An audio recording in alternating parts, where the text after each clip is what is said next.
ये है exercise 4.1 class 10 maths quadratic equation, जिसको हिंदी में कहते हैं हम लोग द्विघाती समीकरण। अब चैप्टर के नाम से पता चलता है कि ये द्विघाती समीकरण है, यानी कि ऐसी समीकरण जिसमें घात कितनी होगी 2, यानी कि सबसे बड़ी जो पावर होगी वो रहेगी सबसे बड़ी 2, उसके अलावा और कुछ नहीं होगी। कुछ इसकी स्टैंडर्ड फॉर्म है ax² + bx + c = 0 where a is not equals to 0। अगर a 0 हो जाता तो डेफिनेटली x² वैल्यू टर्म गायब हो जाएगी, और अगर x² वैल्यू टर्म हट गई तो ये bx + c यानी कि लीनियर इक्वेशन की फॉर्म में आ जाएगी, ये क्वाड्रेटिक नहीं रहेगी। इतना क्लियर है? तो हम लोगों को जो हमारी फर्स्ट एक्सरसाइज है, वेरी फर्स्ट एक्सरसाइज इज 4.1, इसमें हम लोगों को बस यही बताना है कि जो गिवन इक्वेशन है वो क्वाड्रेटिक है या नहीं है। अगर है तो उसमें कोफिशिएंट क्या होंगे, यानी कि जैसे x² का कोफिशिएंट अभी कितना है a है ना, इधर x है, इसका कोफिशिएंट है b, और जो थर्ड टर्म है दैट इज c, और राइट साइड में हमेशा क्या रहना चाहिए आपका 0। एक एग्जांपल जैसे मान लीजिए अगर ये लिख रखा है x² - 2x + 3 = 0, तो x² का जो भी कोफिशिएंट होगा, कौन होगा यहाँ पर अब x² कोफिशिएंट? फिलहाल तो कोई भी नहीं है, तो जब कोई नहीं होता तो हम क्या मान लेते हैं 1, तो a कितना हो गया हमारा 1 हो गया। और b कौन होता है? जो x का कोफिशिएंट है, जैसे -2, और जो कांस्टेंट टर्म होती है वो कहलाती है हमारी c।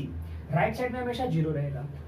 एक और एग्जांपल देखते हैं, जैसे लिख रखा है x² + 12x + 12 = 0, तो क्या ये स्टैंडर्ड फॉर्म में लिखी है? हाँ जी लिखी है। क्यों? राइट में 0 है और x² वाली टर्म एग्जिस्ट कर रही है, तो डेफिनेटली क्या हुई? एक क्वाड्रेटिक इक्वेशन हुई, द्विघाती समीकरण हुई।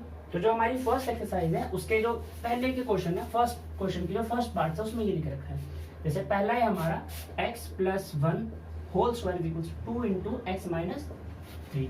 अब हम लोगों को इसमें ये बताना है कि क्या ये क्वाड्रेटिक है या नहीं है, और होने के लिए क्या सबसे पहले उसको हम लोगों को सिंप्लीफाई करना पड़ेगा। अभी लिख रखा है a + b की होल स्क्वायर, दैट मीन्स देखो a + b की होल स्क्वायर है ना, पूरे के ऊपर स्क्वायर है, घात है 2 है, पावर 2 है, तो क्या हो जाता है a² + 2ab + b², यानी पहले वाली संख्या का वर्ग करना है उसके और दूसरी संख्या के मल्टीपल में, यानी कि गुणज में 2 का मल्टीप्लाई करना है और दूसरी वाली संख्या का वर्ग करके उसमें जोड़ना है। तो अगर मैं x का स्क्वायर करूं तो x² + 2ab, a है मेरा x और b है मेरा 1, क्लियर, प्लस b² यानी कि 1 का स्क्वायर = 2 × x - 3। इसको भी खोल लेते हैं, ब्रैकेट से मल्टीप्लाई कराते हैं, 2 के x में हो जाएगी तो 2x, और माइनस के 3 में होगी तो 6, 2 × 3 6, और माइनस का सिंबल चले गया। अब इसको और सिंप्लीफाई करो, ये हो जाएगा x² + 2x + 1, 1 का स्क्वायर 1 = 2x - 6, दैट्स इट। मैंने बोला ना राइट साइड पर 0 होना चाहिए, बाकी सब इधर ले आओ, तो ये रहेगा x² + 2x + 1, तो एज इट इज रहेगा। ये इधर आएगा तो प्लस का 2x हो जाएगा, माइनस का 2x, और माइनस का 6 हो जाएगा, प्लस का 6 = 0। तो राइट साइड में 0 तो हमारा आ चुका, अब हमको इस फॉर्म में बनाना है। तो x² वाली टर्म सिर्फ यहाँ पर एक ही है, तो ये तो ऐसी की ऐसी होगी, 2x प्लस का 2x माइनस का कट गए, 1 और 6 यानी कि प्लस का हो गया 7 = 0। अब क्या ये क्वाड्रेटिक इक्वेशन है? तो जवाब आएगा हाँ है। क्यों है? क्योंकि उसमें x² वाली टर्म है। हमको भाग्यों से मतलब नहीं है कि b इसमें एग्जिस्ट कर रहा है नहीं कर रहा है, c इसमें एग्जिस्ट कर रहा है नहीं कर रहा है, हमको तो x² वाला चाहिए था, तो है यहाँ पर। क्या मैं इसको ऐसे लिख सकता हूँ, x² + 0x + 7 = 0? कोई फर्क पड़ेगा? क्योंकि मैंने इसके अंदर क्या किया, 0 × x ऐड किया है, और 0 के मल्टीप्लाई x में कराऊंगा तो डेफिनेटली वो 0 ही रहेगा, तो इसको ऐड करने से कोई फर्क पड़ने वाला है नहीं। लेकिन ये आपकी स्टैंडर्ड फॉर्म जरूर बन गई। यहाँ पर a की वैल्यू है 1 और b कितना है, x का कोफिशिएंट यानी कि 0, और जो हमारा कांस्टेंट है वो कितना है 7। तो इसका मतलब जो गिवन इक्वेशन जो आई है हमारे पास, ये क्वाड्रेटिक इक्वेशन है। इतना क्लियर है? अगर ये क्लियर है तो हम लोग हमारे इसके नेक्स्ट पार्ट में -2x - 2 और ब्रैकेट में 3 - 6। तो पहले इसको भी सिंप्लीफाई करते हैं, x² - 2x तो ऐसे कैसे रह जाएगा, -2 की मल्टीप्लाई जब 3 में होगी तो माइनस का 6, और -2 की मल्टीप्लाई जब माइनस में होगी, जब दो नेगेटिव टर्म्स हम लोग मल्टीप्लिकेशन करते हैं तो रिजल्ट पॉजिटिव आता है, तो प्लस और 2 × x 2x, क्लियर। फिर वो चीज है, सब कुछ लेफ्ट में ले आओ, यानी कि x² - 2x, ये प्लस का 2x इधर आएगा तो माइनस का 2x, माइनस का 6 इधर आएगा तो प्लस का 6 = 0। ये भी क्या और ये भी क्या, दोनों का इधर आ गए। अब x² - 2x - 2x दोनों नेगेटिव टर्म्स हैं, दोनों ऐड हो जाएंगे, सिंबल बढ़ेगा। अब -2 और -2 दोनों बराबर है, किसी के बिलों क्या फर्क पड़ता है, -2x - 2x तो कितना हो गया, -4x प्लस का 6 = 0, क्लियर। क्या ये स्टैंडर्ड फॉर्म बन गई है? हाँ जी स्टैंडर्ड फॉर्म बन गई है।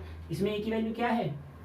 एक्स स्क्वायर का कोफिशिएंट, एक्स स्क्वायर का कोफिशिएंट, और यहाँ पे कुछ नहीं है, इसका मतलब 1, जिसका कोई नहीं उसका 1 है। बी क्या है हमारा यहाँ पर? एक्स का कोफिशिएंट, एक्स का कोफिशिएंट है यहाँ पर -4, दैट मीन्स -4, ऋणात्मक 4, और जो कांस्टेंट है हमारे पास स्थिरांक है वो क्या है हमारे पास? +6, दैट मीन्स ये थर्ड पार्ट को इधर ही सॉल्व करते हैं। ये लिखेगा x - 2 x + 1, तो पहले क्या ओपन होगा? दो ब्रैकेट्स की मल्टीप्लाई होती है, जब दो ब्रैकेट में चार टर्म है जैसे a + b और c + b, अगर मैं इनकी मल्टीप्लाई करूं तो पहले a की मल्टीप्लाई पूरे ब्रैकेट से, फिर प्लस के b की मल्टीप्लाई पूरे ब्रैकेट में, जैसे ऐसे a multiply c + d plus b multiply c + d, उसके बाद इसकी हो जाएगी तो ac plus ad plus bc plus bd। Clear है? तो बच्चा वाला कॉन्सेप्ट था। चलिए करते हैं x × x x², x × 1 plus का x, ठीक। -2 में x की तो -2x, और -2 के प्लस के बाद में तो -2, जब सिंबल अलग अलग होते तो माइनस जाती है, ठीक है जी। x के x में होगी तो x², x के प्लस के 3 में तो प्लस का 3x, माइनस के 1 में अगर x की मल्टीप्लाई की तो माइनस का x, और माइनस के 1 के प्लस के 3 में तो माइनस का 3। क्लियर इतना? अब देखते हैं क्या है, x², ये हो गया हमारे पास माइनस का x, -2 = x² प्लस का 2x माइनस का 3। अगर आपको इस चीज में कंफ्यूजन है कि ये -x कहाँ से आया और ये +2x कहाँ से आया, तो यकीन मानिए मेरे दोस्त आपकी बेसिक्स मैथ बहुत खराब है, जो फाउंडेशन है ना आपका वो बहुत वीक है, तो पहले उसकी प्रैक्टिस करिए और उसके बाद यहाँ पर आइए। Although you are a student of class 10, तो ये आपसे एक्सपेक्ट किया जाता है कि आपको ये सब चीजें आती ही होंगी। फिर भी अगर ना आए तो कमेंट बॉक्स में टाइप करना, मैं इसके लिए भी एक अलग से क्लास ले लूंगा। अभी सॉल्व करते हैं, इसको यहाँ पे लेकर आते हैं, क्योंकि राइट साइड में वो क्या रखना है? 0, तो ये जगह x² - x - 2, ये इधर आएगा तो माइनस का x² प्लस का 2x इधर आएगा तो माइनस का 2x, और माइनस का 3 इधर आएगा तो प्लस का 3 = 0। क्लियर इतना? अब देखो x² से x² कट गया, एक पॉजिटिव है एक नेगेटिव है, दोनों आपस में कट जाते हैं हमेशा, है ना।